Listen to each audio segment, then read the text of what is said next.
بسم اللہ الرحمن الرحیم۔ السلام علیکم ورحمۃ اللہ وبرکاتہ۔ بس ایک موقع۔ فارس۔ امی نے فارس کو آواز دی اور ساتھ ہی اس کے چادر پکڑ کر کھینچی۔ کیا ہے؟ وہ بڑبڑا کر اٹھا۔ اٹھو جلدی، نماز کا وقت ہو رہا ہے۔ ہاں اب جائیں، میں اٹھ جاؤں گا، فارس نے بیزاری سے کہا اور دوبارہ سونے کے لیے لیٹ گیا۔ اٹھو اٹھو، وہ اسے پھر ہلانے لگی، لیکن وہ تو گہری نیند سو رہا تھا یا پھر سونے کا ناٹک کر رہا تھا۔ تم پھر سو گئے؟ تمہیں پتہ بھی ہے ایک نماز چھوڑنے پہ کتنا گناہ ملتا ہے؟ اس نے ہلکی سی آنکھ کھول کر انہیں دیکھا اور پھر آنکھ بند کر لی۔ ان کی پشت اس کی طرف تھی، اس لیے وہ اسے دیکھ نہ سکی۔ نہیں پڑھو نماز، اللہ تعالیٰ تمہیں اس کا بہت گناہ دیں گے، وہ بڑبڑاتے چلی جا رہی تھی۔ بہت جلد ہی اس کے خراٹوں کی آواز کمرے میں گونجنے لگی۔ وہ اسے کچھ دیر تک اسی طرح اسلام کی باتیں بتاتی رہیں، لیکن وہ تو گہری نیند سو رہا تھا۔ پھر کچھ دیر بعد وہ خود ہی اس کے کمرے سے باہر نکل آئیں۔ یہ ان کے گھر میں روز کا معمول تھا۔ وہ روزانہ فارس کو نماز پڑھنے کا کہتی اور وہ روزانہ اسی طرح کوئی نہ کوئی بہانہ کر کے نماز نہیں پڑھتا۔ صرف فجر میں ہی نہیں بلکہ ہر نماز میں اس کا یہی معمول ہوتا تھا۔ وہ ہمیشہ نماز سے جان چھڑانے کی کوشش کرتا تھا، لیکن پھر بھی اس کی امی زور زبردستی کر کے اسے روزانہ 1-2 وقت کی نماز پڑھا ہی دیتی تھی۔ فارس، فارس، چیختے ہوئے امی فارس کے کمرے کی طرف بڑھی، جو اپنے کمرے میں بیٹھا ایک کامک بک پڑھ رہا تھا۔ جی، اس نے کامک بک سائیڈ پہ رکھی۔ تم نے ظہر اور عصر کی نماز پڑھی؟ ہاں پڑھ لی، اس نے لاپرواہی سے کہا۔ کب کب پڑھی تم نے؟ عصر کی نماز میں نے اپنے کمرے میں ہی پڑھی تھی، فارس نے جھوٹ بولا۔ اور ظہر کی نماز میں نے نہیں پڑھی، اس نے اس دفعہ سچ کہا تھا، لیکن یہ سچ بھی بہت برا تھا۔ کیوں؟ ظہر کی کیوں نہیں پڑھی؟ امی نے اسے گھور کر دیکھا۔ یاد نہیں رہی، باقی سب تو تمہیں اچھے سے یاد رہتا ہے، ایک یہی چیز ہے جو تم ہر دن بھول جاتے ہو۔ 13 سال کے ہو گئے ہو تم، 13 سال کے، انہوں نے کمرے کا دروازہ کھولتے ہوئے کہا۔ شاید وہ کمرے سے باہر جا رہی تھی، اور پھر وہ واقعی کمرے سے باہر نکل گئیں۔ رات میں فارس زبردستی عشاء کی نماز پڑھنے کے بعد اپنے کمرے میں آ کر سونے کے لیے لیٹ گیا۔ رات کے دوسرے پہر فارس کی آنکھ کھلی، اس کا کمرہ نیلی روشنی میں ڈوبا ہوا تھا۔ وہ بڑبڑا کر اٹھا، اسے نیلی روشنی کے علاوہ کچھ بھی نظر نہیں آ رہا تھا، نہ جانے یہ اس کا اپنا کمرہ بھی تھا یا نہیں۔ بہرحال تھوڑی دیر بعد روشنی چھٹنے لگی اور اسے نظر آ گیا وہ اپنے کمرے میں ہی تھا۔ اسے صرف اپنے کمرے کی کھڑکی نظر آ رہی تھی جو لان میں کھلتی تھی، اور کھڑکی تک جانے کا راستہ صاف بھی تھا۔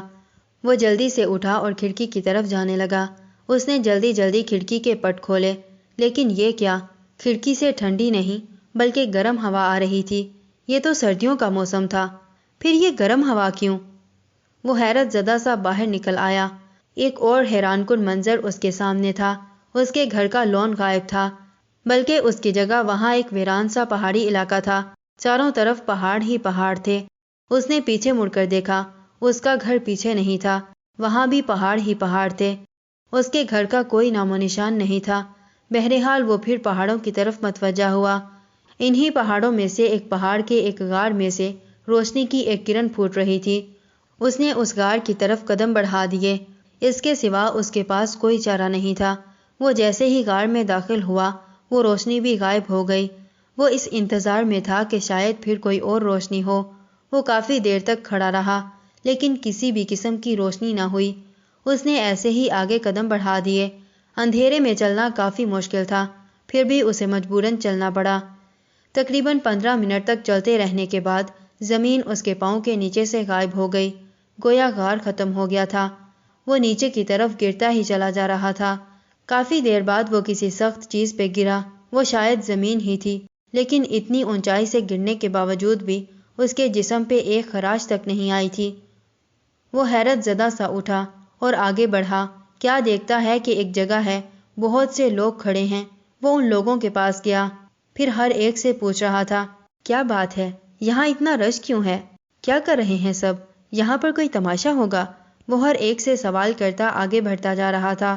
ہاں، یہاں تماشا ہی ہوگا، موت کا تماشا۔